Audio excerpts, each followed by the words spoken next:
Somos Radio LED, una nueva forma de entender la radio.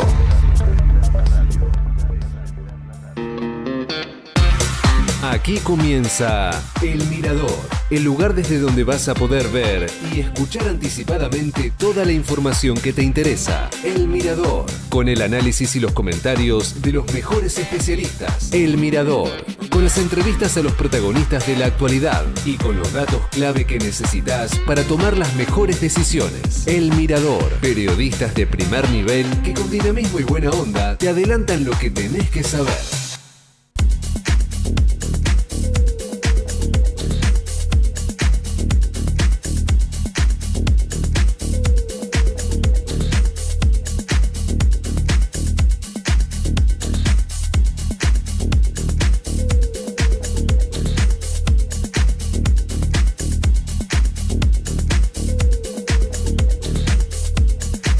Muy buenos días, ¿cómo andan? 2 minutos pasaron de las 10 de la mañana. Esto es El Mirador acá en Radio LED, como todos los jueves, hasta las 11 de la mañana, con la actualidad, la agenda, sobre todo poniendo un poquito de énfasis en la economía, pero desde ya, que en un país como Argentina es muy difícil hacer eso, y para muestras basta un botón, dice un refrán que anda dando vueltas por ahí. Y esta semana justamente es eso, porque una vez más, de todo pasó en una semana. Si pensamos los últimos días en la Argentina, fue una locura. Y va a seguir siendo así. Es verdad que estamos en la previa de las elecciones y siempre el escenario está un poco más convulsionado que el habitual, pero me parece que esta previa electoral rompe un récord, porque y ya nos metemos en algunas cositas que está dejando esta semana, y sin que las noticias vayan pasando y que parezca no sé, como naturales. Pero en una breve síntesis, un punteo, vamos a llamarlo un punteo, el candidato de La Libertad Avanza, que es el partido oficial, es decir, el del gobierno nacional, en las elecciones de medio término, en el distrito más importante, es decir, donde iba a estar la cara visible de este proceso electoral del oficialismo, del gobierno de Javier Milei, en las boletas de La Libertad Avanza y algunos aliados, bueno, se tuvo que bajar por estar sospechado o vinculado con el narcotráfico. Si ahí baja un extraterrestre y le tenés que decir qué es lo que pasó, ya eso me parece que nos vamos a acordar de estas elecciones de medio término de 2025, porque pasó nada más y nada menos que esto. Y después, obviamente, todo el desencadenante.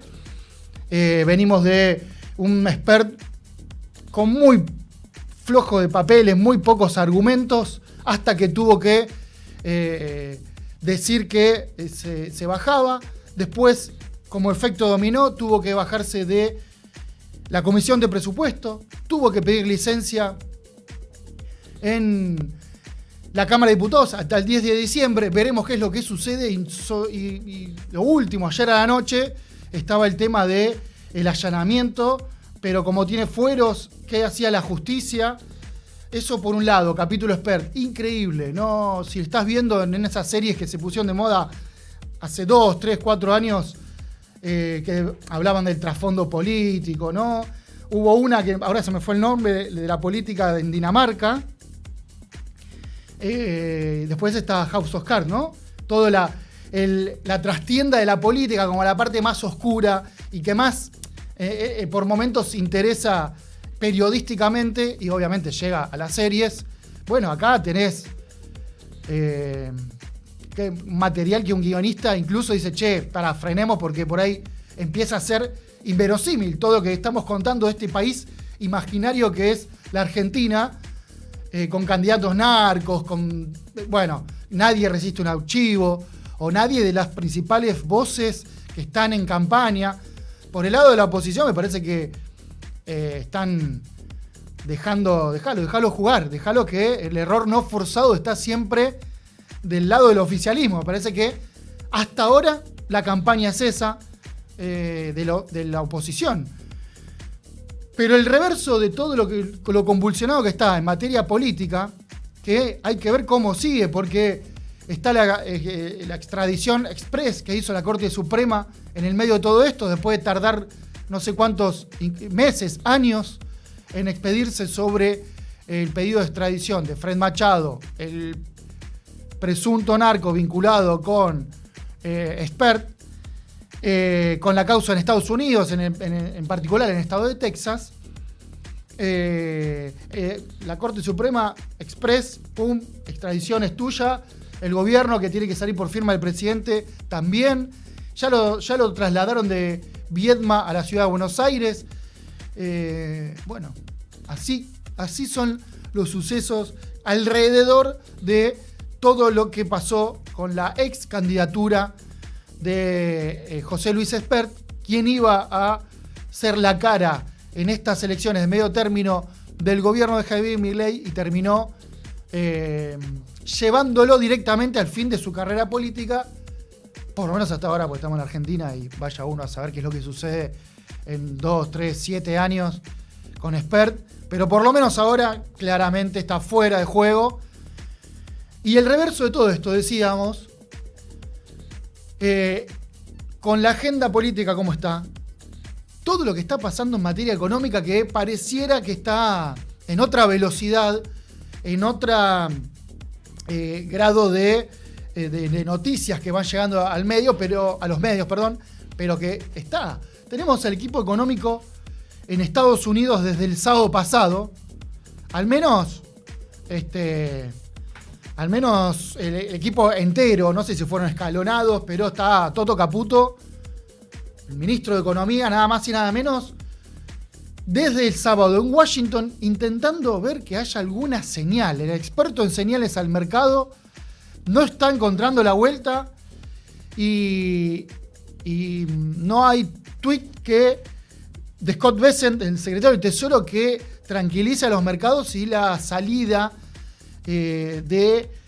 o cómo va acelerándose la venta de dólares del gobierno, del Estado argentino. Después vemos si eso, ahora en un ratito vamos a tener una charla sobre esto, qué implica, porque parece que no hay tantas reservas, que el Tesoro va a tener que el Tesoro y el Banco Central va a tener que empezar a intervenir por este techo de la banda, y pasan las jornadas y sigue vendiéndose dólares, y quedan 11 ruedas, y todo el equipo económico vos los tenés en Washington, sin hablando con los medios, esperando no se sabe qué. En el medio, la titular del Fondo Monetario Internacional, Kristalina Georgieva, dejando títulos no tan favorables. Calculo que no debe ser así la negociación, porque si no estaríamos en presencia de algo, de una soltada de mano, pero no ese es el escenario, pero tampoco es tan amigable, por lo menos lo que está diciendo públicamente el fondo. La política interna de Estados Unidos criticando, ya Argentina apareciendo en el debate público, no sé si tan presente, pero sí es uno de los temas de los últimos días, la discusión entre demócratas y republicanos por el presupuesto de Estados Unidos, que no hay. Entonces el Estado federal tuvo que cerrar, no hay presupuesto, y el gobierno de Trump quiere dar a la Argentina 20.000 millones de dólares, o al menos ese número, pero está cuestionado por la política interna. Al mismo tiempo, Toto Caputo, que está del sábado, que no se sabe cuándo viene, y que parece que va a aprovechar una serie de feriados. Porque si vuelve Toto Caputo sin ninguna novedad, es una señal para el mercado. Es decir, che, tuviste casi una semana, no trajiste nada, algo está pasando, no vas a tener dólares para devolverme o para sostener este tipo de cambio, y los bonos y el vencimiento que tenés en enero, se te va a armar un lío ahí. Volatilidad, lo primero que interpreta el mercado. Pero si vuelve y no puede anunciar nada, también. Entonces tenés al ministro de Economía, el equipo económico en Washington, el gobierno con una campaña electoral muy complicada. Y esto iba a decir, y intentando aprovechar los feriados, porque el viernes, mañana, es feriado en la Argentina, el lunes es en Estados Unidos, Y bueno, ahí el martes viaja Milei a Estados Unidos, con lo cual puede haber una especie de feriado super puente del gobierno en cuanto a los mercados y a que no haya ruedas que se les disparen los dólares ni en Argentina, ni en Estados Unidos, ni que haya grandes alteraciones ahí y que los mercados digan, che, esto no está bien. Así que me parece que el gobierno va a hacer este super puente entre feriados de Argentina y de Estados Unidos, por lo menos para llegar al martes y ver si puede anunciarse algo. Como si esto fuera poco, volvió a haber un rumor que también, ahora le voy a preguntar a una entrevista que tenemos con una economista, qué factible es, aunque ya lo hablamos mucho, ya estuvo en la agenda, ya estuvo en campaña, pero el rumor que volvió es de un super mega anuncio de dolarización en la Argentina. Bueno, frenemos acá porque también debe haber operaciones de prensa, debe haber versiones, dejar correr esta versión mientras ganamos tiempo, debe haber de todo. Pero eso es lo que circuló ayer hasta última hora, incluso está dando vueltas hoy. Por lo pronto, es verdad que el dólar, en materia ya financiera, el dólar en el Banco Nación, el minorista se mantiene en 1.455. El mayorista, que es donde está mirando la economía, sobre todo economía real, está en 1.430. Se mantiene, subió, pero no se descontroló por esta intervención que está haciendo el Tesoro, vendiendo entre 200, 300, 350 millones de dólares en cada rueda, que no queda mucho para esto. Va a tener que intervenir el Banco Central. Está el tema de las bandas, como decíamos antes. Ojo con eso, se le puede disparar. Y quedan 11 ruedas cambiarás hasta las elecciones. Y también ahí, después de las elecciones, ¿qué? Pero bueno, por lo menos hasta las elecciones, que es donde quiere llegar el gobierno. Al mismo tiempo, los financieros, el dólar MEP, va a abrir esta jornada en 1.543. El Blue, que hay que empezar a mirar cada vez más de cerca, en 1.455 para la compra y 1.475 para la venta. En un contexto económico donde el cepo empieza a nombrarse cada vez más. Así como está la dolarización, está algunas medidas que tienden a ir a cerrar el tema. No hay cepo, por lo menos la apertura que hizo en abril no es que se cerró, pero sí algunas restricciones. Y esta es la foto. Y una foto de un país descontrolado donde el martes que viene, cuando Milei esté en Estados Unidos, se va a conocer el dato de la inflación, pero ahí no anticipo que en la ciudad de Buenos Aires fue de 2,2 o 2,3. Ahora lo busco, pero en tal caso es un poquito arriba de 2%, que es lo que se espera. Que las consultoras privadas están anticipando que podría pasar en INDEC, aunque en los últimos 2 meses, que dio 1,9 el INDEC, el índice nacional, el IPC, no siguió a lo que dio la ciudad de Buenos Aires, que había marcado un aumento. Con lo cual hay que ver ahí si efectivamente el índice de inflación de septiembre, que se va a conocer el martes que viene, antes del último tramo de la campaña electoral, no sea positivo para el gobierno, que en todo este lío, en todo este quilombo político, económico, me parece que es donde todavía el gobierno dice, puedo mostrar esto, que la inflación la bajé a entre 1,5, 1,9, como fueron los 2 últimos meses. Veremos si eso tiene un impacto en el electorado. Pero qué país, qué país. 10:15 de la mañana y apenas hice un mínimo repaso, como para que el jueves 9 de octubre de 2025, con un día espectacular, que en esta mañana, media mañana, ya estamos arriba de los 20 grados en el área metropolitana de Buenos Aires, y hoy al menos sensación térmica va a estar cerquita de los 30. Vamos a hacer un poquito más justo, cerca de los 28, 27 de la máxima para el día de hoy. Así que nada, ya estamos entrando en esta corta primavera y lluviosa. Llovió los últimos 4 fines de semana, no sé si se acuerdan. Sea cada vez más corta y el pasaje de la primavera ya nos deposite directamente en temperaturas prácticamente de verano. Así llegamos hasta acá. Dentro de un ratito no se vayan, porque vamos a hablar de economía, vamos a hablar de cómo está el tema de las reservas. Sobre todo quiero preguntar, quiero averiguar y profundizar el tema de si se sigue dilapidando la cantidad de millones de dólares por jornada, como viene el ritmo siendo hasta ahora, si se llega, si no se llega, y si se llega justo, ¿qué pasa? Bueno, por ahí va la propuesta dentro de un ratito. No se vayan, esto es El Mirador. Acá en Radio LED, 10 y 16 minutos de este jueves. Y estamos acá. Muy buenos días. Los jueves, subite a El Mirador y observa lo que se viene desde la mejor perspectiva. ¿Reconoce mi voz? Soy yo, la Chiqui, la de los almuerzos, la de miles de frases que seguro conocen. Yo ya soy una leyenda y la leyenda continúa en la Shell. La Chiqui, la Shell, la de todos.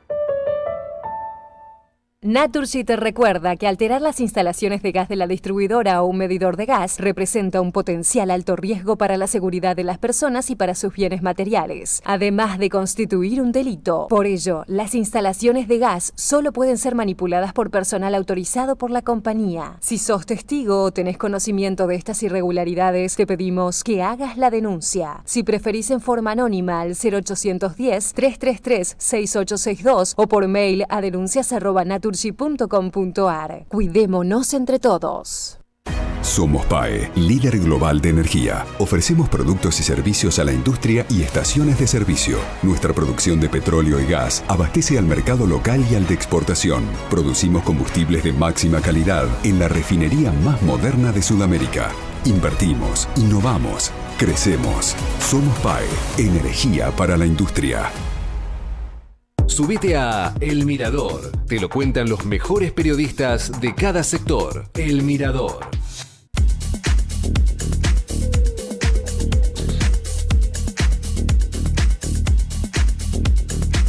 Minutos pasaron de las 10 de la mañana. Estás El Mirador acá en Radio LED. Como decíamos recién, antes de la tanda, es momento de hablar de economía y ver qué es lo que está pasando dentro de esta agitada actualidad que tiene el país en este octubre. Por eso estamos en comunicación con Natalia Pérez Barreda. Ella es del equipo del MATE, del Mirador de la Actualidad del Trabajo y la Economía. Natalia, ¿estás ahí? ¿Me escuchás bien? Hola, buen día. Ay, nos estamos viendo también, es verdad, perdón, ahí te veo. Muchas gracias por estos minutos acá en el Mirador, en este jueves agitado. Yo por lo menos llego hasta acá. Jueves agitado, y quería preguntarte, en materia económica, ¿no? Quería preguntarte, antes de meternos ya en cuanto a reservas, quiero hablar un poco de inflación, el ritmo que está adquiriendo la venta de reservas por parte del Tesoro, qué rol tiene ahí el Banco Central. Eso era la idea de charlar con vos, pero antes te quería preguntar, tenemos al equipo económico en Washington, creo que desde el sábado completo hasta el equipo, ¿esto es normal? ¿Qué señal está dando al mercado? ¿Qué está interpretando tanto el mercado como la economía real de tener a todo el equipo económico en otro país esperando algo que no llega? ¿Qué ves de esto? Sí, en principio, vos decís un jueves agitado, venimos de semanas agitadas, Claro, ¿no? En el mercado cambiario. Eso explica por qué luego de el adelanto que le hicieron las agroexportadoras, volvemos a Washington, el gobierno vuelve a tratar de buscar este salvataje, ¿no? Porque básicamente no hay dólares, ¿sí? El Tesoro ya está liquidando lo que consiguió con el adelanto del agro y el Tesoro ya no tiene dólares y lo que sigue para la semana que viene sería que el Banco Central empiece a intervenir en el mercado y perder reservas. Por lo tanto, ¿qué está haciendo en Washington y por qué están los mercados expectantes? Y hay que ver el grado de confianza que genera esto a los mercados. Es porque Caputo fue a mendigar algunos dólares más para llegar a las elecciones de octubre, del 26 de octubre. Esa es la ventana temporal, ¿no? Porque estás diciendo que está el equipo económico y Caputo en Washington para llegar a dentro de 11, 12, bueno, 13, 14 días, que son las elecciones del domingo 26 de octubre, una ventana de tiempo muy corta. Y recién en la respuesta mencionabas que está vendiendo el Tesoro los dólares de la liquidación del campo, de la última liquidación, de esta, creo que es la retención cero, los 7.000 millones de dólares.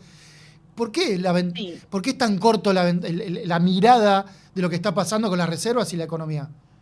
Porque básicamente hay una pequeña corrida cambiaria, ¿no? El gobierno con este regalo que le hizo a las agroexportadoras por 1.500 millones de dólares en conceptos de derechos de exportación, con eso se pudo hacer de aproximadamente 6.300, lo que debería haber entrado de la liquidación, pero de eso solamente retuvo menos de la mitad. Esos dólares que tuvo, 2.300 millones de dólares, duraron menos de 8 días hábiles, es decir, muy rápidamente, algo que fue muy costoso en términos fiscales, es decir, de recaudación, lo que tiene luego impacto también en la vida de todos nosotros, eh, lo liquidó, lo usó en 2 semanas para contener el tipo de cambio, que es el único objetivo que tiene este gobierno para llegar al 26 de octubre. Se están vendiendo por día entre 200 y 500 millones de dólares, es decir, por eso la velocidad que adquirió la salida de dólares a partir de que también lo que hay que leer de esto es que no hay confianza, es decir, no hay confianza de que se llegue al 26, no hay confianza de que se lleguen a abonar los vencimientos que tenemos para adelante, que son muy abultados, básicamente el de enero, digamos, esto es lo que fue a negociar Caputo en Washington, los dólares siguen saliendo del Tesoro ahora y hay que ver la semana que viene si interviene el Central como lo hizo hace 2 semanas antes de conseguir los dólares del agro. Recién decías que el ritmo es entre 200, 300 millones de dólares por cada jornada. Hoy a la mañana veía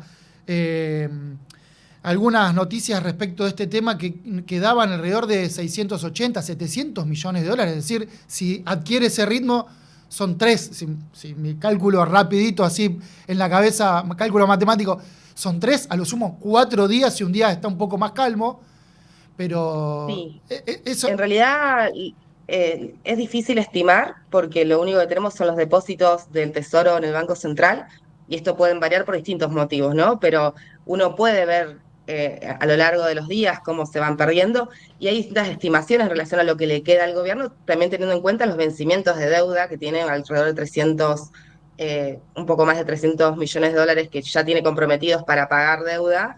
Le estarían quedando 300 millones de dólares, es lo que se estima al Tesoro. Esto alcanzaría quizás para la jornada de hoy y no mucho más, digo, y mientras el mercado anticipa de que los dólares son pocos, se acelera aún más la corrida y por lo tanto puede ser que hoy nos quedemos ya sin dólares. Tiene la ventaja de que mañana es feriado y se trasladaría para la semana que viene el problema.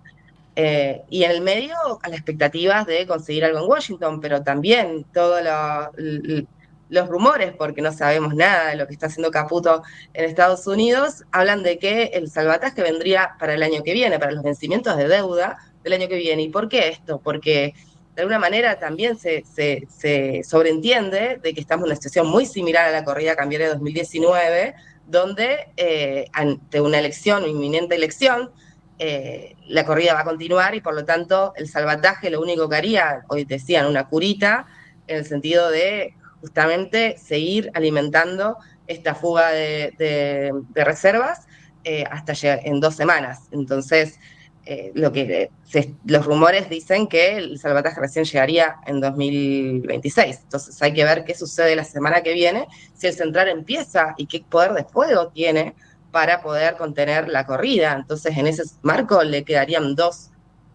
básicamente dos caminos, o devaluar o restablecer algún control cambiario, el cepo, digamos, en alguna medida, para contener la corrida en las 2 semanas que le quedan para llegar al 26. Bueno, el equipo económico en Washington está desde casi una semana y sobre todo no está dando información, no está respondiendo a los periodistas, por eso aparece tanto, me parece a mí, en esta charla el tema de los rumores, porque justamente no hay mucha información o no hay información oficial o algo que dé algún parámetro. Por eso, ahí te quería preguntar, en esto de los rumores, que en particular por ahí no me gusta tanto analizar la economía desde los rumores, pero bueno, en este contexto, bien al caso, ayer apareció el tema de la dolarización y al mismo tiempo la titular del fondo, Kristalina Georgieva, habló de otra vez, rumor o una posibilidad de un segundo desembolso o acuerdo con el Fondo Monetario Internacional, que sería, si no estoy entendiendo mal, el segundo en un año, pero al mismo tiempo Georgieva dijo que sería el último para la Argentina. Este es el escenario. Yo veo eso desde afuera, veo un escenario de desesperación. Sí, igual la presidenta del Fondo Monetario Internacional dijo algo más, dio ejemplos de países que han tenido ayuda económica donde la población ha acompañado Claro. a las medidas implementadas. Entonces, el salvataje que venga para adelante va a depender mucho del resultado de las elecciones. Y en ese sentido, la lectura de ese resultado en relación al apoyo o no que tenga el gobierno nacional a sus políticas económicas. Y todo indicaría de que el escenario electoral no es el esperado por el gobierno. Así que queda, queda mucha agua por recorrer y ver qué sucede en los próximos días y semanas acerca de la sustentabilidad de este modelo económico que, repito, muy centrado en una sola variable, que es contener el tipo de cambio para contener los precios y llegar a las elecciones, haciendo mucho daño a la economía real, que vos hablabas anteriormente. Tenemos un montón de indicadores, venimos en un camino descendiente de la producción desde febrero de este año, se ha acelerado la crisis, los salarios no se recuperan, sino que caen en estos últimos meses. Venimos de un ajuste muy fuerte a jubilaciones, venimos de caída en el consumo, venimos de cierres de empresas, 280.000 puestos de trabajo menos, y en ese escenario es muy difícil que los resultados, que la sociedad acompañe un modelo económico que, si bien pudo estabilizar los precios, a un costo muy elevado. Justo te iba a preguntar eso de la economía real, como se le llama. Ustedes desde el MATE tienen la mirada también atenta a esos indicadores o ese aspecto de la economía en la Argentina. Y recién hiciste un pantallazo, una descripción de cómo está esa economía real con indicadores muy, muy importantes. Te quería preguntar, si vamos a un escenario también, como se rumorea, como el mercado a veces parece que está interpretando, donde el 27 de octubre, es decir, el lunes, después de las elecciones, se iría a un escenario de devaluación. ¿Cómo impactaría, jugando con un escenario hipotético, cómo impactaría una devaluación en esa economía real que recién describiste? Y como toda devaluación en Argentina hay traducción a precios.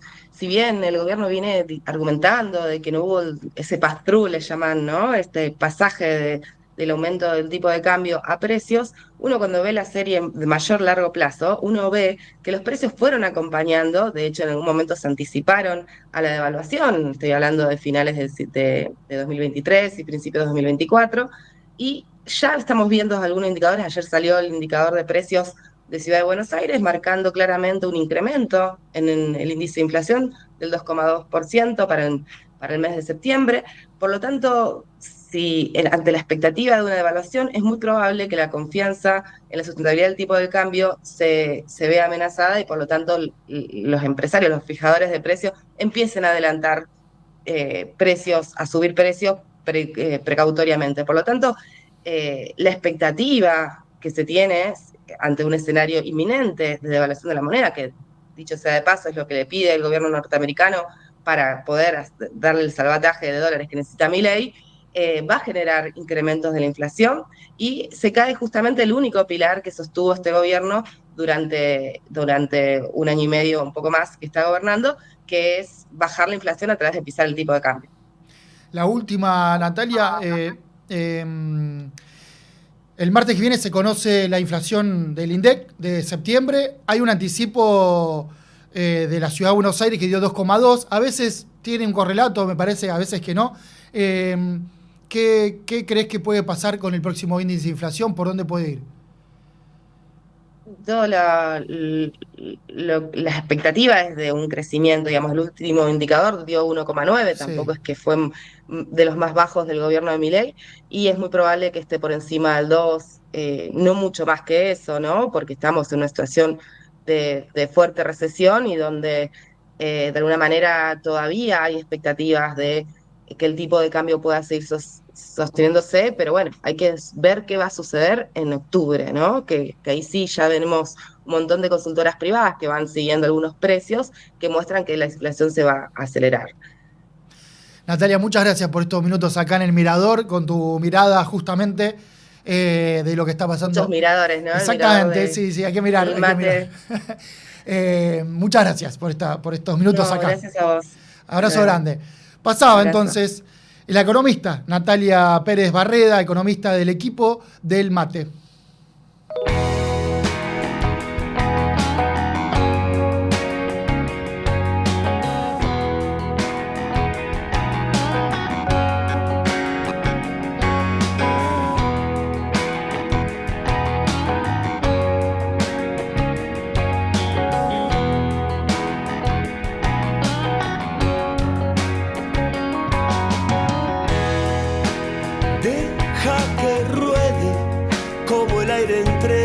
Hojas, todo es oro, todo es sal.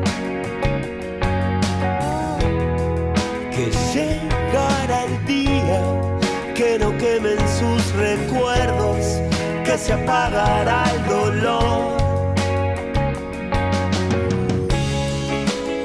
Personalmente creo que todo esto es una locura. Personalmente creo que todo esto es una locura.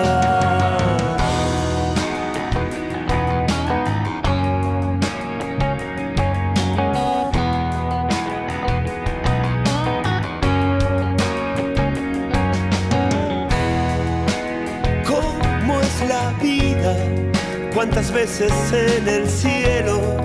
¿Cuántas en la oscuridad? Que solo es el tiempo el que llevará tu vida a donde quiere que estés. Personalmente creo que todo esto es una locura. Personalmente creo que todo esto es una locura. Todo esto es una locura, dicen las pelotas. 33 minutos de las 10 de la mañana acá en el Mirador. En esta mañana de jueves 9 de octubre. Es momento de enterarnos las últimas novedades en materia de tecnología. Por eso es momento de escuchar a nuestro compañero Franco Rivero. Hola, bienvenidos a una nueva columna de tecnología aquí en el programa El Mirador por FM LED. Mi nombre es Franco Rivero y hoy vamos a desglosar la noticia de tecnología de videojuegos de la semana. Y es que la empresa Nintendo, la reconocida empresa Nintendo, anunció que el 10 de octubre, o sea mañana, se va a poder comprar de forma oficial la Nintendo Switch 2, la nueva consola de nueva generación de Nintendo en Argentina. O sea, se lanza de forma oficial. Sí, está bien, vos ya se conseguía, Mercado Libre, en tiendas ya se conseguía, pero de manera importada. O sea, la traían pequeños importadores, pero no de forma oficial. Nintendo la lanza mañana de forma oficial, ya se puede conseguir. Y el precio es 1,5 millones de pesos. Un número que dejó a más de uno sentado en la silla porque esperaba quizás que al venir de forma oficial el precio iba a estar más acomodado, por lo menos rondando los precios de las otras consolas que juegan en el mercado local. Y es un precio muy elevado teniendo en cuenta que se trata de una consola mucho menos potente que, por ejemplo, una PlayStation 5 que se consigue a 900.000 pesos. 600.000 pesos más cara va a estar la Nintendo Switch 2 con respecto a una PlayStation 5. Un número. Pero este no es el único anuncio que hizo Nintendo, sino que anunció que va a vender de forma oficial en Argentina a partir de mañana también, 10 de octubre, la Nintendo Switch 1, la de generación anterior, en su versión OLED, con pantalla OLED. El precio, 1 millón de pesos. O sea que, para que se den una idea, la potencia de la Nintendo Switch 1 es equiparable a una, o un poco menos, que una PlayStation 4. Pero sale lo mismo que una PlayStation 5. realmente me parece que la estrategia de precios no es la adecuada. A ver, Nintendo tiene su nicho de público, tiene su segmento, tiene juegos que la propuesta no es la potencia de la consola en sí, sino esto de que pueda jugar con la pantalla, conectarla también con su pantalla y que los Joy-Con se puedan sacar y conectarla a la tele. Tenés Super Mario, Donkey Kong, Kirby, tiene su propia franquicia de juego y tiene sus seguidores. Pero poniendo blanco sobre negro, tenés una consola mucho más potente, con mucho más hardware, costoso, como es la PlayStation 5 a 500.000 pesos menos con respecto a la Nintendo Switch 2. Yo hice una pequeña encuesta en mis redes sociales, en mi Instagram, que es Franco Rivero, me encuentra como Franco Rivero, subo noticias de tecnología todos los días, para ver mis seguidores, a ver que si se compraban una Nintendo Switch 2 por este precio, una Nintendo Switch 1 o preferían otra consola por ese dinero. Participaron 250 personas y la mayoría eligió que por ese dinero se comprarían otra consola. Puede ser una PlayStation 5, una Xbox Series X, que incluso ronda los 850.000 pesos y te permite jugar a los últimos videojuegos. Y después un 33% eligió que se compraría la Nintendo Switch 2 por sobre la Nintendo Switch 1, teniendo en cuenta que una vale 1,5 millones y la otra 1 millón. Si bien son 500.000 pesos de diferencia, son dos consolas completamente diferentes, una generación más nueva. Así que bueno, las cartas están echadas. A partir de mañana se va a conseguir la nueva Nintendo Switch 2 de forma oficial en Argentina.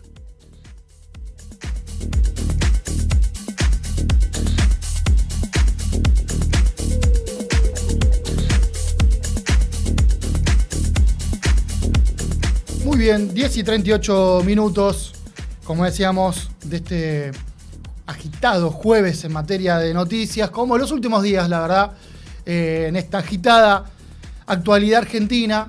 Y nos vamos un poco al plano internacional. Cada tanto en el Mirador, que no solemos prestarle una mirada, valga la redundancia, por ahí ponemos el foco en qué es lo que está pasando en la economía, en la política en Argentina, y cada tanto, si lo amerita o si creemos que lo amerite, vamos a la agenda internacional.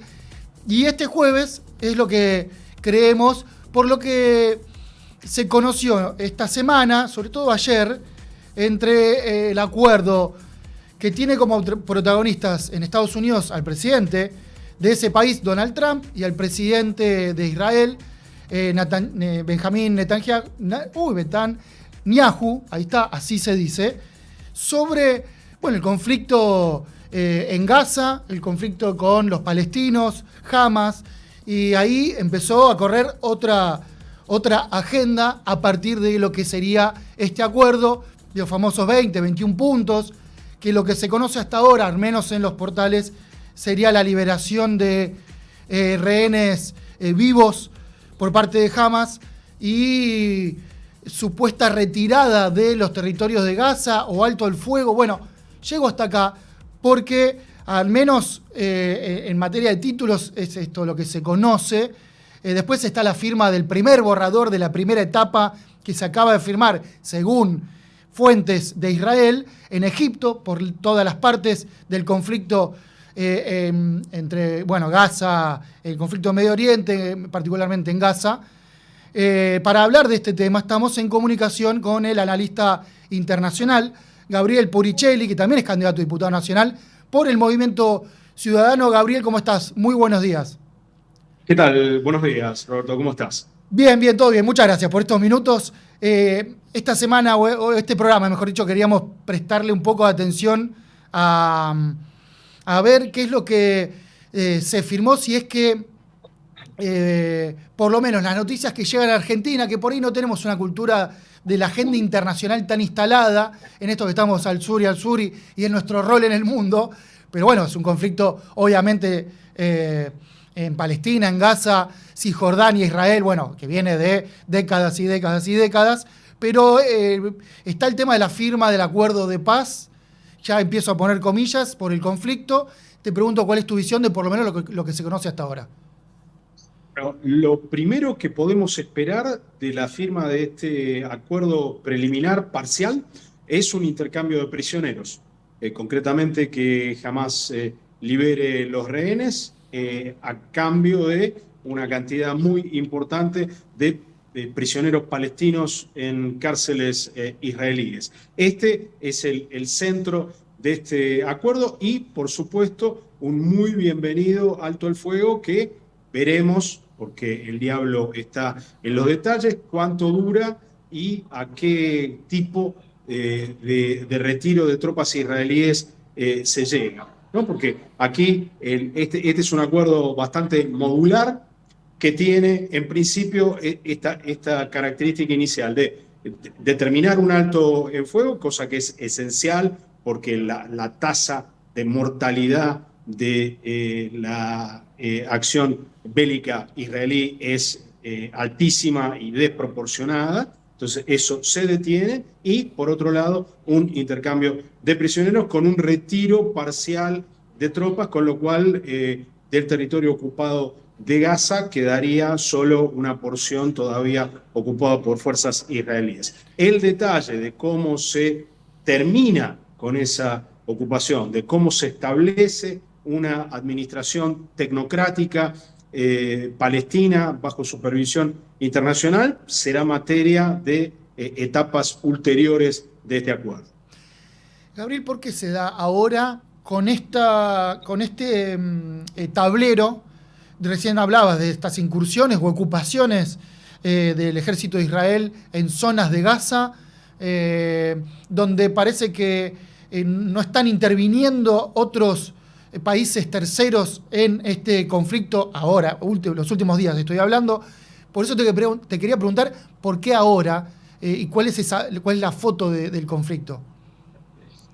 En primer lugar, esto se da porque Estados Unidos abandonó por un instante su apoyo incondicional a Israel y puso sobre la mesa una propuesta de paz que prácticamente tenía la forma de un ultimátum que las partes estaban casi obligadas a aceptar.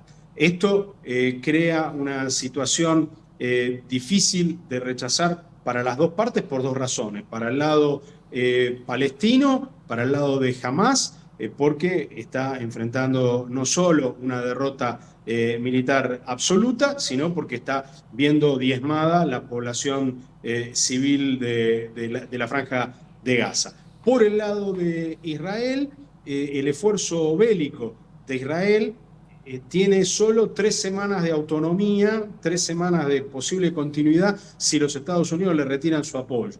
Es decir, Israel es una maquinaria militar formidable que tiene una preparación propia y una tecnología propia que no tiene parangón en la región, pero al mismo tiempo solo se puede sostener con la asistencia armamentística y financiera permanente de los Estados Unidos. Y no se puede sostener sola más allá de 3 semanas. Entonces, si Estados Unidos muestra una decisión firme de lo que pretende es que se llegue a un alto el fuego, a Israel le queda pocas alternativas que no sean aceptar. A esto hay que agregarle un absoluto aislamiento diplomático internacional de Israel, a quien a esta altura le quedaba un solo aliado significativo, los Estados Unidos. La mayoría de sus aliados tradicionales en Europa no solo lo habían abandonado, sino que estaban exigiendo que Israel detuviera la masacre y detuviera la hambruna en Gaza. Entonces se combinan estos factores para llevarnos a esta situación que estamos viendo en estas horas y que veremos si se consolida como una paz definitiva o si meramente es una pausa en este conflicto. Gabriel, te quería preguntar, ¿qué gana y qué pierde? ¿Cómo quedan parados 2 actores en particular, que es el gobierno de Israel, el gobierno de Netanyahu y Hamás?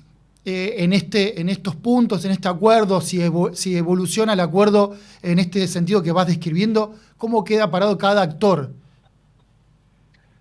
Hamás evita perder absolutamente todo, porque desde el punto de vista militar es una fuerza derrotada, desde el punto de vista político es un movimiento que no está en condiciones de volver a gobernar la franja de Gaza, aún si se recuperara la paz, pero recupera algo de esto, que es el prestigio que le va a dar entre la población palestina en su conjunto, lograr la liberación de hasta 1.700 prisioneros en cárceles israelíes. Con lo cual alcanza uno de sus objetivos después de haber sido derrotado militar y políticamente, de manera que no podemos decir que sea definitiva, pero que en el corto y mediano plazo lo transforman en un movimiento político-militar inviable. ¿Y por el lado del gobierno de Netanyahu? Por el lado del gobierno de Netanyahu se obtiene la liberación de los rehenes, algo que no fue una prioridad para el gobierno de Netanyahu, y esto se lo reclamaban los familiares de los rehenes desde hace muchos meses, pero que sin embargo va a poder exhibir como logro el retorno de los sobrevivientes y la recuperación, lamentablemente, de los cadáveres de quienes fueron hechos rehenes el 7 de octubre de 2023. Se verá en la medida en que se avance en los planes de nuevo gobierno en la Franja de Gaza, cuánto poder retiene Israel allí. Por el momento, esta paz también tiene para Israel el costo de que se alcanza solo poniendo la Franja de Gaza bajo administración internacional o bajo coadministración de tecnócratas palestinos con una supervisión internacional donde Israel no tiene ningún rol. Obviamente, lo que Israel ya había ganado hace muchos meses es recuperar la seguridad en su territorio, logrando que no haya ya ninguna amenaza militar proveniente de Gaza, ¿no? Esa amenaza ha sido absolutamente aniquilada y es una ganancia que Israel ya había obtenido por sí mismo, pero que este acuerdo de paz de alguna manera ratifica. Ahí las últimas noticias que estaba viendo, por lo menos en algunos portales, era que la ONU decía que ya están listos los camiones para asistir a Gaza por el tema de la hambruna, etcétera, etcétera. Te quería preguntar el rol que viene, qué rol viene teniendo la ONU, sobre todo por sus objetivos, incluso por su fundamentación central de su existencia, ¿no? De intervenir como un organismo internacional en estos conflictos, que evidentemente no pudo tener un rol ahí. ¿Cómo sale parado también de este acuerdo, si es que evoluciona? Lo primero que hay que tener en cuenta es que la Organización de las Naciones Unidas está constitucionalmente maniatada por los grandes poderes. Es una organización donde no rige la regla de la mayoría, sino que rige el derecho a veto de los 5 países vencedores de la Segunda Guerra Mundial. Eso hace que muchas veces, cuando las Naciones Unidas quieren intervenir, la acción de Naciones Unidas no depende de la Asamblea General, donde participamos en pie de igualdad los 193 estados del planeta, sino que depende de decisiones que se toman en el Consejo de Seguridad, que es el cuerpo de Naciones Unidas, donde estos 5 países retienen el poder de veto. Por lo tanto, cuando hablamos de Naciones Unidas, obviamente hay un descalce entre la idea que tenemos todos los ciudadanos del mundo de una organización concebida para garantizar la paz, pero que es constitucionalmente una organización donde quienes no quieren la paz tienen la posibilidad de vetar la acción de Naciones Unidas. Con este acuerdo, las Naciones Unidas recuperan un papel. Este es un acuerdo que no va a ser vetado por ninguno de los 5 miembros permanentes del Consejo de Seguridad y, por lo tanto, Naciones Unidas puede volver a cumplir un rol pleno aquí. No solo porque este es un plan que va a contar con el apoyo de los 5 miembros permanentes de Naciones Unidas, recordémosle a la audiencia, los Estados Unidos, China, Rusia, Gran Bretaña y Francia, sino que además le permite a Naciones Unidas volver a Gaza, porque hay que recordar que Israel expulsó a todas las agencias de Naciones Unidas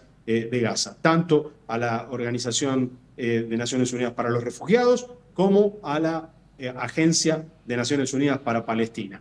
Estas organizaciones van a poder ingresar al territorio y cumplir con su tarea esencial y donde son irreemplazables de, sobre todo y en primer lugar, volver a alimentar y cuidar la salud de la población gazatí. ¿Cómo queda el tema? Ahí, a modo de repregunta, porque te quería preguntar por las manifestaciones, la flotilla, qué rol tiene eso, pero antes una repregunta, ¿cómo queda el tema de las fronteras? Algo que de mucha preocupación del gobierno de Israel, sobre todo la frontera, si controla o no, ni que hablar la que le corresponde por su territorio a Israel, pero está la frontera con Egipto al sur de Gaza y al sur de Israel, donde siempre, por parte estamos hablando de Gaza con Egipto, donde también tiene una mirada y controla Israel. ¿Cómo quedaría? ¿La seguiría controlando? Porque ahí está el tema no solamente de los alimentos, no solamente, sino quién entra, quién sale. Bueno, efectivamente esa es una de las cosas que la letra chica del acuerdo tendrá que determinar. El gran problema que tiene el pueblo gazatí es que está bloqueado por Israel por tierra y por mar, como lo hemos visto en el caso de la flotilla humanitaria a la que se le impidió la llegada, pero también de manera intermitente y más permanente que intermitente, está también bloqueada su frontera con Egipto, porque por razones distintas a las de Israel, Egipto quiere minimizar la emigración de palestinos hacia Egipto, porque jamás estaba vinculado con un partido egipcio, que es la Hermandad Musulmana, que la dictadura militar de Egipto mantiene en una situación de proscripción. Entonces Egipto tiene miedo de que con la emigración palestina que podría haber huyendo de la guerra, lleguen a Egipto muchas personas que sean miembros de Hamas y que vayan a fortalecer dentro de Egipto a la hermandad musulmana que la dictadura militar, como decíamos, tiene proscripta. El acuerdo prevé lo que se denomina en inglés una buffer zone, una zona colchón, donde no podría volver a haber asentamientos humanos palestinos y donde no habría, en principio, control israelí, pero no podría haber ningún tipo de presencia humana del lado palestino. Pero, obviamente, esto será materia de estadios ulteriores de este acuerdo que inicialmente lo único que prevé, insisto, es reanudar la ayuda humanitaria y un intercambio de prisioneros.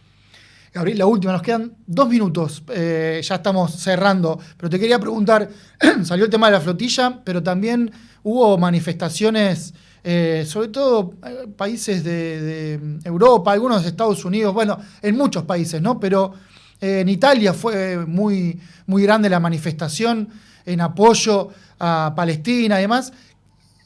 Fue estas manifestaciones, por lo menos de Occidente, yo no vi de Oriente, pero yo no vi, no digo que no hayan existido, más grande que otras veces, en otras etapas del conflicto palestino-israelí.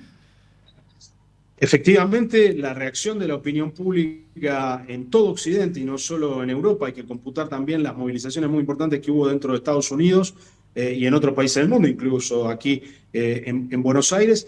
El estado de la opinión pública mundial es adverso al gobierno de Bibi Netanyahu como nunca lo ha sido en 30 años que Netanyahu es la principal figura política de Israel. Eso obviamente también ha sido un factor, es un factor dentro de los Estados Unidos. El apoyo a Israel en Estados Unidos está dejando de ser un consenso bipartidario entre demócratas y republicanos. El liderazgo demócrata todavía se inclina bastante fuertemente en favor de Israel, pero la base del Partido Demócrata, lo indican todas las encuestas de opinión pública, se ha vuelto muy favorable a la causa de los dos estados, a la causa del Estado palestino y, por supuesto, en el resto de Europa, el aislamiento del gobierno de Netanyahu a nivel de la opinión pública es dramático y ha tenido un rol, creo que de segundo orden, porque a este acuerdo de paz se llega porque Estados Unidos hace valer su fuerza más que su capacidad de convencer a Israel, pero es evidente que las acciones genocidas de Israel le van a significar un costo diplomático de larguísimo plazo, recordando además que tanto el primer ministro Netanyahu como el ministro de Finanzas Bezalel Smotrich y el ministro de Seguridad Itamar Ben-Gvir tienen pedido de captura de la Fiscalía de la Corte Penal Internacional para ser juzgados por cargos de genocidio.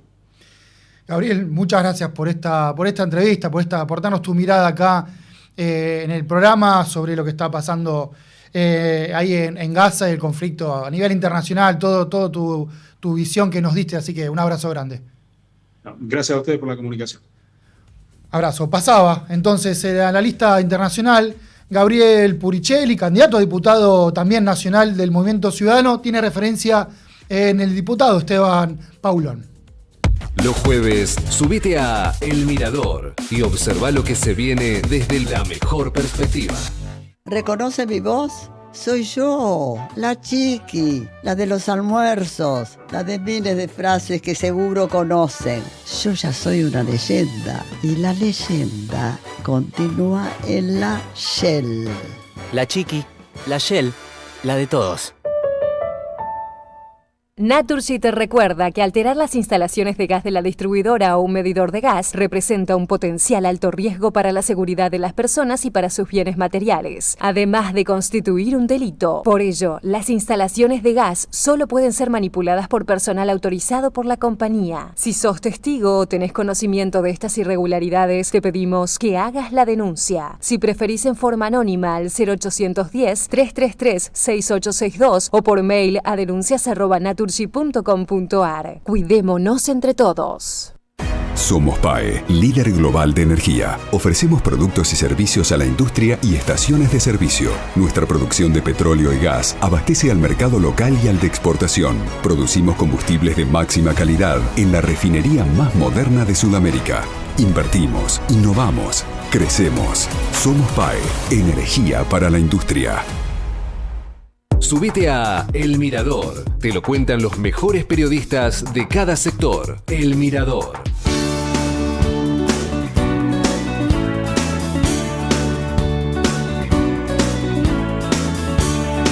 Muy bien, ya nos estamos yendo.